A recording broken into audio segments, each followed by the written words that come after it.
This here is Backwoods Billy, coming to the beautiful Delmarva Eastern Shore. Remember to click, like, and subscribe to Backwoods Billy Craft Beer Reviews on YouTube, Google+. Check me out coming soon to Facebook and Vino. Also, check me out on Twitter at Backwoods Billy CBR. Remember to forward this video to your friends, family, and co-workers.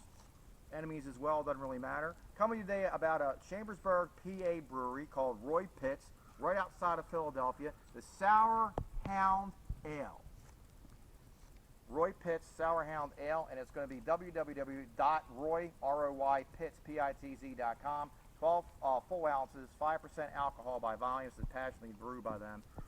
In essence, it says that they aged this over wood chips. So I actually called and spoke with the brewery and found out that, which my suspicion was, is it wasn't aged in a wood barrel. It could be one of a couple things. One is the Flanders method, also with the Solano, where you basically use either the sour, when you do the malts themselves have the lactose that will actually sour it, or you can add the lactobacillus to the beer itself, or you could use yogurt or fruits that are going bad that are create the souring. And there's two others that I'll put in there what you can utilize to make a sour beer. A kettle sour, in essence, is the quickest way to make a sour. It's more economical, so the beer should be sold at a cheaper price. In essence, with a kettle souring, when you do the beer, you just add it and it goes from 12 to 20 hours in the stainless steel tanks and it's ready to go, because they add the actual yeast that has, instead of using open fermentation or letting the malts sour themselves, they do that. Now, in using the toasted oak chips, it's going to give it a woody character to it, which is more like the Flanders method, where they age them in wooden barrels or fodders, which can be 2-story tall wooden barrels. And in essence, you draw a little bit out with the longer method, and you keep adding new to it, and over time the beer takes on more and more in-depth quality. And it can go extremely wrong, which is why they blend it a lot of times, where you can have like goat urine, goat poo, horse blanket, sweaty cow, farmyard funk. So I try to avoid that type of sour, just my opinion. If you want to lick a horse that's sweaty, or eat goat poo, more power to you. Not my thing. Anyway, we're going to go ahead and give this a nice thing here. Like I said, 5% alcohol by volume. The hops is aged hops, so it's going to take some of the bitterness off it, and this should be slightly tart and refreshing. Nice hiss on the bottle. So you got cherry, chocolate, apples, some kind of fruit. I can't tell what's all in here. You do get everything in here. Now, I thought it was a little bit darker, but by the description. But this is available all year long, and when I called them, the tap house currently is out of it on tap, and it will be back in next week. You're ready for Memorial Day. This is a dark amber color. Would you say the color of like maybe root beer? What would you think? Or maybe like a coffee if you didn't put cream in it? No, not coffee. I'd say like a amber. It's got like an orangey note to it. I would say amber, yeah, but definitely, but maybe more like darker cream soda, or I'd say like a dark iced tea, dark brewed iced tea. Light tan head. The mosquitoes seem to like it. They have tail numbers. Fricky didn't even wake up.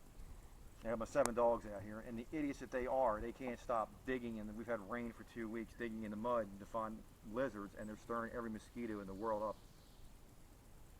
Isn't that right, guys? Yeah, I know nothing about what you're talking about. You get cherry, chocolate, I can smell it over here. apple. You get the woody notes to it. Other dark fruits like plum and raisin, which are not noted on here, but you do get that type of effect to it. What do you get?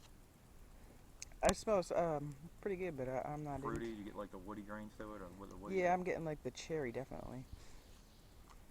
Cherry and chocolate are very dominant in this.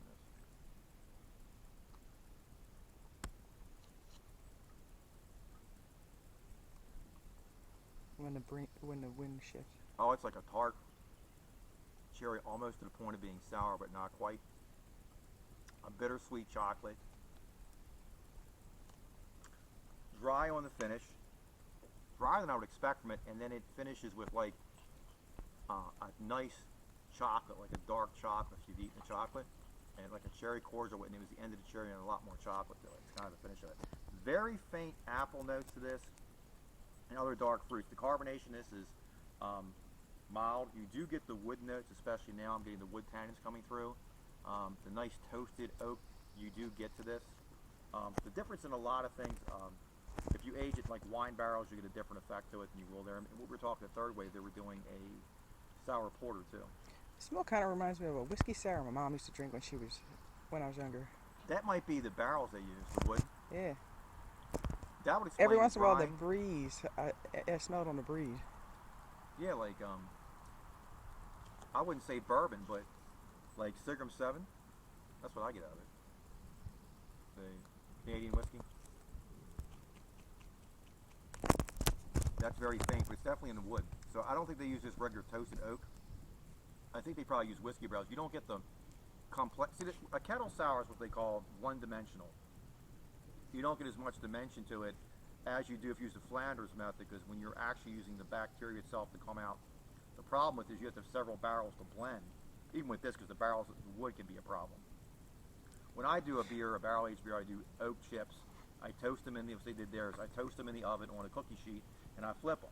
But I soak them in like brandy or wine or whiskey or bourbon, whatever I want to do.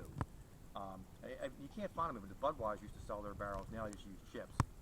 And you, as a beechwood, you could use that to finish your beer. It helps clear it out a little bit, make it a little more clearer. But and by the way, you could just freeze your beer to below 32, like 30, 31 degrees, and it'll cause a lot of that to drop out. Remember, like Third Wave was talking about to do with theirs, it's so chilled that all the yeast drops right out of it. So what's the alcohol by volume on that, I guess? 5% ABV. Now, the IBUs wasn't there, and when I called them, I didn't talk to the brewer. I have an email in, which obviously I didn't get answered, but it's not a big deal. I'm going to put in the description if there is IBUs, what they are. They use hops. I would assume it's dry hopped, and there probably is some hops in a boil, but it's very minimal. More likely, it's more of a dry hop thing to give it a fruity character from the hops.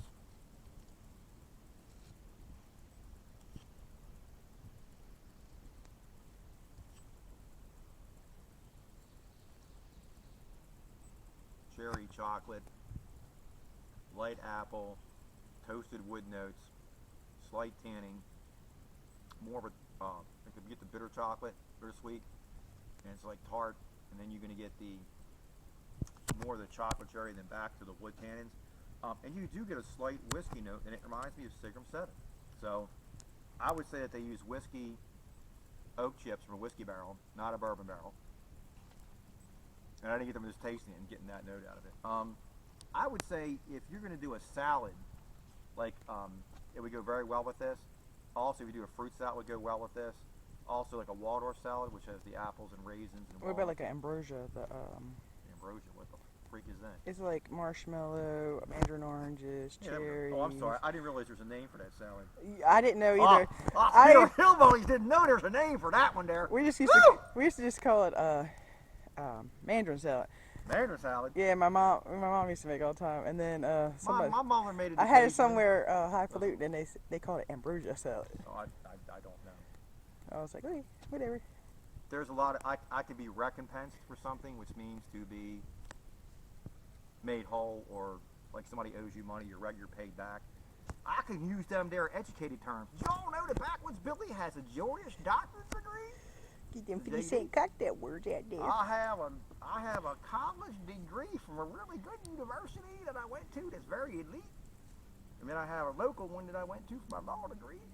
But anyway, now you can use different words to sound more intelligent or less intelligent. In essence,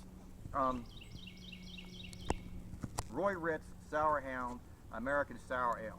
It's a Backwoods Billy 2 thumbs up. I give it 2 thumbs up. First of all, it's not that expensive. I think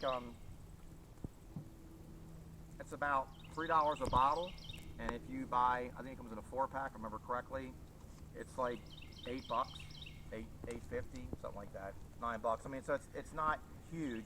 A lot of the ones that are around here, the brewers are getting $13.99 a 4-pack of bottles or cans. I would say it's a Backwoods Billy 2 thumbs up. Pick you up some today. Now, I would also go with, if you wanted to eat pizza with it, it's fine.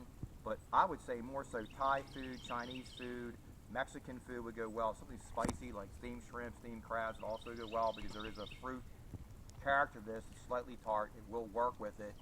I would also go with a chocolate cherry cake with this. With the vanilla ice cream would go very well. And if you put a little vanilla ice cream in this, it would be awesome. cherry pie would go very well with this. So at Backwoods Billy, 2 thumbs up. Remember to click, like, subscribe to Backwoods Billy Craft Beer Reviews. Click in the description box. It'll drop down to get more of the beer geek information. And Backwoods Billy's going to wind up killing all his dogs. Anyway. Don't say that. People might believe you. Let me tell you something. When they broke into my beer, in the Infinite Wisdom there, don't say what this is. I had Genesee, I had Pabst, I had Miller out, and I had 4 12 packs of Dogfish Head 60-minute And his beer. mommy gets eaten up by Which beer mosquitoes. did they break into? Expensive stuff. The Dogfish Head. They opened every freaking can of my Dogfish and licked off part of it, not all of it, and left it on the floor. I come home to, basically, out of 2 cases, I had a 6-pack left, thanks to my dog. And thanks to my husband, I'm being eaten alive by mosquitoes. Well, you know what? The sweat flies are out, the deer flies are out, the green heads are out, the blue heads are out, the horse flies are out, and mosquitoes. Right now, mosquitoes aren't bombing compared to the other flies. Yeah, because they're eating me. And we've had rain for 2 weeks. Our rain's flooded here. So remember, it's getting ready for Memorial Day. The Holy Girl's going. Uncle Sam's going. My little patriotic bear is going. And the Sour Hound Ale by Roy Pitz is, in my opinion, a work of art. It's very well done. It's a perfect blend of the oakiness, a little bit of the whiskey notes to it that are very, very faint, the chocolate, the cherry, the apple. It's masterful blend of a sour. Pick you up a case today. Rock and roll, guys. Have an awesome day.